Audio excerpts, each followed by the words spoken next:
আমার স্বামী আবির আজকে বিকেলে বিদেশ থেকে আসবে, আর এদিকে আমার শাশুড়ি আর ননদ মিলে আমাকে বাবার বাড়ি পাঠাতে যাচ্ছে। 2 বছর সে প্রবাসে ছিল। শাশুড়িকে সকালে চা দিতে যাওয়ার সময় ঘরের বাইরে থেকে শুনতে পেলাম তিনি তার মেয়েকে বলছেন, জামাইকে বলো হাসপাতালে একটা বেড খালি করতে, আমি হাসপাতালে ভর্তি হব, অন্তত সপ্তাহখানেক সেখানে থাকবো। আবির আসার পরে সেখানে পাঠিয়ে দিবি। আগুন আর ঘি যেন কাছাকাছি না থাকে। তোর বাপ ওই মেয়েকে পছন্দ করে আবিরের সাথে বিয়ে দিয়েছিল, আবিরের পছন্দ ছিল না। তোর বাপ যেহেতু বেঁচে নেই, এখন ওই মেয়েকে বিদায় করতেও সময় লাগবে না আমার। পাশে থেকে আমার ননদ বলে উঠলো, তোমাকে কেন হাসপাতালে থাকতে হবে মা?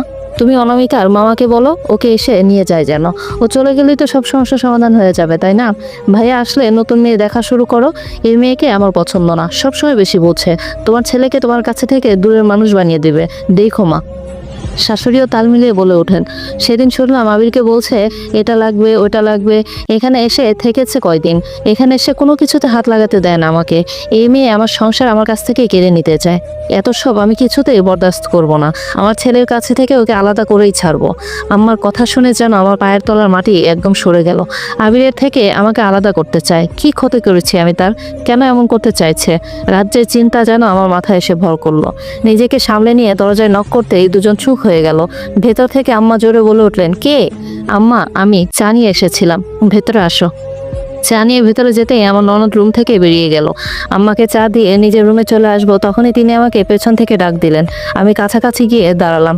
আম্মা চায়ে চুমুক দিয়ে কাপটা হাতে রেখেই বললেন, অনেক দিন তো হলো এখানে এসেছো, তোমাকে তো উঠিয়ে নিয়ে আসা হয়নি।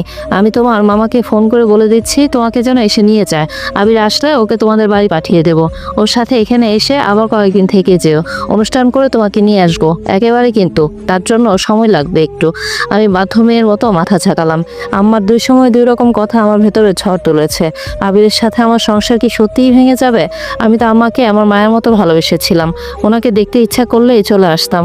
উনি আমার সাথে ভালোভাবেই মিশতো, ভালোবাসতো আমাকে, কিন্তু হঠাৎ এত পরিবর্তন আমাকে যেন 10তলার ছাদ থেকে নিচে ধাক্কা দিয়ে ফেলে দিচ্ছে। আমি অল্পতেই ভেঙে গুড়িয়ে যাওয়ার মেয়ে নই, তবু নিজের সংসারের কথা চিন্তা করে ভীষণ ভয় লাগছে আজ। আম্মার সাথে কথা শেষ করে নিজের রুমে চলে আসলাম। খুব কান্না পাচ্ছে আমার। আম্মার সাথে কি খোলামেলা কথা বলতে চাওয়া উচিত হবে? মা মারা যাওয়ার পরে মামার বাড়িতে মানুষ হয়েছে। মামিও কোনোদিন স্বার্থ ছাড়া ভালো ব্যবহার করেনি। মামা অত্যন্ত ভালো মানুষ। উনি ভালোর জন্যই হয়তো ওনার উপর ভরসা করে বিয়েটা করেছিলাম। আমাকে পছন্দ করেছিলেন আমার শ্বশুর আব্বা। নিজের ছেলে বিদেশে থাকা সত্ত্বেও ফোনেই সবাইকে সাক্ষী রেখে ভিডিও কলে আমাদের বিয়ে দিয়েছিলেন। রুমে এসে খুব খারাপ লাগছে। কোনো কিছু বুঝতে না পেরে মামাকে কল দিলাম। 2বার রিং হতে মামা কল রিসিভ করলেন। আমি জোরে একটা শ্বাস টেনে বললাম, মামা। মামা হয়তো ব্যস্ত ছিলেন, চারপাশে মানুষজনের উপস্থিতি বোঝা যাচ্ছে। মামাকে ডাকতে তিনি তড়িঘড়ি করে আমার ডাকে জবাব দিয়ে বলে উঠলেন, কেমন আছিস রে মা? জামাই বাবার কি খবর, কখন আসবে? মামা, আমার শাশুড়ি তোমাকে কল দিয়ে হয়তো আজ আসতে বলবে, তুমি একদম আসবে না। কেন, কিছু হয়েছে? মামা, শাশুড়ি হয়তো আমাকে পছন্দ করছে না। তোর শাশুড়ি? আমার বিশ্বাস হচ্ছে না অনু, তোর শাশুড়ি তো খুব ভালো মানুষ। তুই কি করেছিস? ভুল করলে মাফ চেয়ে নে মা। ওনাকে মায়ের মতো ভালোবাসবি, সম্মান করবি। মামা, আমি কিছুই করিনি। এর আগে উনি আমার সাথে খারাপ ব্যবহার করেননি। একটু আগে